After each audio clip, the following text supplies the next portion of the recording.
it wasn't fine. It wasn't weird. It wasn't whatever. It was the sucky ass debut of Danhausen. Oh my God, was this bad? Was this?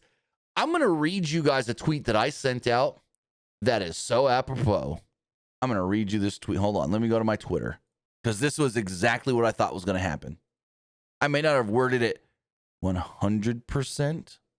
If Danhausen is the one who comes out of the box tonight at Elimination Chamber, I think many would be disappointed by it. Nothing against him, but I don't know if the majority of WWE fans know who he is. And when you really think about what I was trying to get here, because I had a lot of differing comments on this. It did way better on Twitter than I expected. And the intro just played again. I apologize for that, guys. I thought I turned that off. I got to fix that. Anyways, so what I was trying to say here was there's a good subset of wrestling fans that know who Danhausen is, especially if you're an AEW fan. But you always hear the WWE casual fans only watch WWE and know nothing else. There is a large section of WWE fans that's all they watch. They don't consume any other pro wrestling. They don't watch AEW. They don't watch TNA. They don't watch any indies. It's just, I watch Raw, I watch SmackDown, I catch the PLEs, that's it. I grew up a WWE fan and I never differed from that. Like, there's a lot of people like that. And that's what I was trying to get at. I was like, there's going to be more than half, if not the majority of people watching this show tonight on ESPN and Netflix internationally and go, who is that wacky, goofy looking dude? What is this? And so, like, some of the comments that I got, one was Danhausen is not needed in WWE. Another was, I got a couple going, but it's Chicago. And I'm like, yes, Chicago fans are usually the more in the know fans of any city in wrestling. So we would hope that he gets some sort of a decent reaction, but it's still not guaranteed.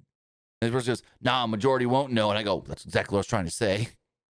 Another person says 100% they don't. And I was like, well, you can never say 100%, because even if one person knows who Danhausen is, then that's not 100% don't. Another person said, I don't think he's main roster material. Another person I've said, I'm already ready to be disappointed anyways. In reality, there's no way they can pull something from the box that would genuinely surprise me. Now, whether it would have been a surprise or not, people would have been happy if it was Jericho. Like, yeah, you would have been like, oh, that was one of the rumors. Okay, cool. But it would have been cool if we got Jericho back. Not a, oh, we got Danhausen and a bunch of girls dressed like Elvira. Like, yeah. There's a lot of, I need to respond to this really fast. Because when Danhausen showed up in AEW in 2022, I tweeted out, what the hell? It's Danhausen. And this person goes, Danhausen shows up in AEW. You're happy. Danhausen shows up in the Fed. You're mad? And I'm like, I'm sitting here looking at this going, did I say I was happy or mad either way? So I'm going to respond to this guy really fast and go, you're adding emotions to a tweet that are not even there. Like, they're not. I literally said, what the hell? It's Danhausen. Remember when he came out from under the ring and Adam Cole went, cursed? That was it. All I said was, what the hell, question mark? It's Danhausen. Hey, hashtag AEW Dynamite, hashtag beach break. Like, what? And I said, you are adding emotions to a tweet that are not even there. What in the wording from 2002 makes you think I was happy? All I literally said is, it's Danhausen. Nothing more. Try again. Also, we got a way better reaction in his AEW debut than his WWE debut. Just saying. Again, because they're two different fan bases. The AEW fans are indie wrestling fans that follow more than just AEW and WWE. So they know who Danhausen is.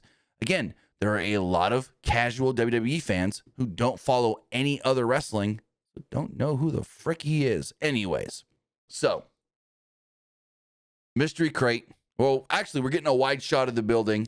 They tell us that there's 19,364 in attendance, I want to say it was. They're doing that. Mark Nash announces that. And then Michael Cole goes, oh, Corey, I think it's time to figure out what's in the box. I think we're going to announce what's in the box. And so we got Pierce and Aldis at the top of the ramp. They each got crowbars and they're trying to open the box. And it opens up very weirdly because they're on either side of it trying to, break it open. And then it only opens from one side and like swings open like a door. What the Anyways, so it opens. There's a coffin inside. And Corey Graves or Michael Cole, one of them is like, a coffin? What is this? Could it be? You know, like they think coffin, Undertaker, whatever. And all of a sudden we hear the wacky music, like the original old Batman music or whatever. And we hear, it's Danhausen, you're gonna get cursed. And so like the coffin swings open and all these girls dressed like Danhausen and / Elvira come out, and then eventually Danhausen's there. And he's like, and he does a little thing and the curse thing, and he starts coming down the ring, and the crowd's just dead. They're just dead. He walks over to Michael Cole and he hands him a little jar with a bunch of teeth in it. And Michael Cole's like, what is this? This is a jar of teeth. Oh, I bet you never seen that before, Cole. You never had that given to you before, Cole. And so Danhausen then gets in the ring. These girls are dancing like they're Bulls cheerleaders.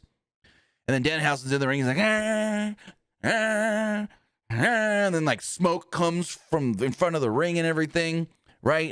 And then all of a sudden the lights go out. And you just hear, boo, boo. And then they come back on and everyone's gone. Danhausen went under the ring. The girls ran off. Danhausen went under the ring. We know it because there's video from inside the building to show us that. So yeah, this did not at all go off good.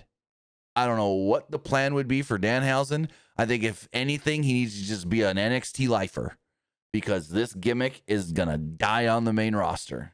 Die. At least in NXT, they could do some wacky backstage stuff with him. He can help, people learn comedy, and he can, I don't know. I've never been the biggest Danhausen fan. It's kind of like Orange Cassidy, where I say, he's good at the gimmick he's given himself, but I'm not the demo. I'm not a big fan of it. You know who is a big fan of Danhausen? CM Punk. World Heavyweight Champion CM Punk. But regardless, bet you he's a great dude. Bet you he's a cool MFer. But as far as the Danhausen character, I've never really been a fan of it. I always thought it was a little too wacky. So, yeah, they booed it. All of that for like 4 weeks. I think it's 3 weeks. Who's in the box? What's in the box? We got to open the box of the Elimination Chamber. You know why they couldn't open until Elimination Chamber? Because Danhausen was under contract to AEW till last night. Last night at midnight. We said it on the SmackDown podcast because that's when it happened. He was pulled from the roster and eventually officially free.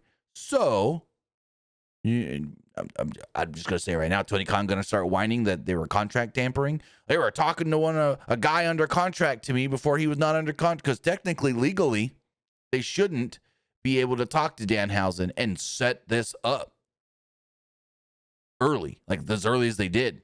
Now, maybe I'm wrong in thinking that, but yeah, this has been a thing for like 3 weeks. He was not a free agent until last night, so it's like they had to have talked to him and agreed to sign him and something before his contract was even up with AEW. So that's a whole other story in itself. But Danhausen's here. We'll see if he shows up on Raw. We'll see if he's on NXT or SmackDown throughout the week. I don't know what the hell they're going to do with him. Maybe we get some news overnight about it, but I want to know your guys' temperature. What are your feelings on the way they debuted Danhausen, the horrible reception that he got from the crowd in Chicago? Like, you would think a Chicago crowd would at least kind of, oh, Danhausen, we know who that is. No. It was Danhausen? Like, I saw one girl that was there live. She like vlogs. I've seen a couple of her videos, but I don't really know who she is. And she's like sitting in the crowd and she's like, is it who I think it is? Is it who I think it is? Is it? Oh, it's Danhausen. And then it's just like, she's just like, cool. Like, oh, Danhausen, that's kind of cool. And then immediately she's just like, huh. And you hear a guy in the background of her video going, no. Like, not this. Like, yeah, this was not received well at all.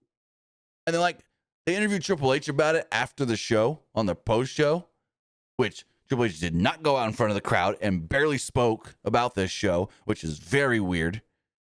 And he was just like, yeah, cool to have Danhausen here. Danhausen going to do Danhausen things.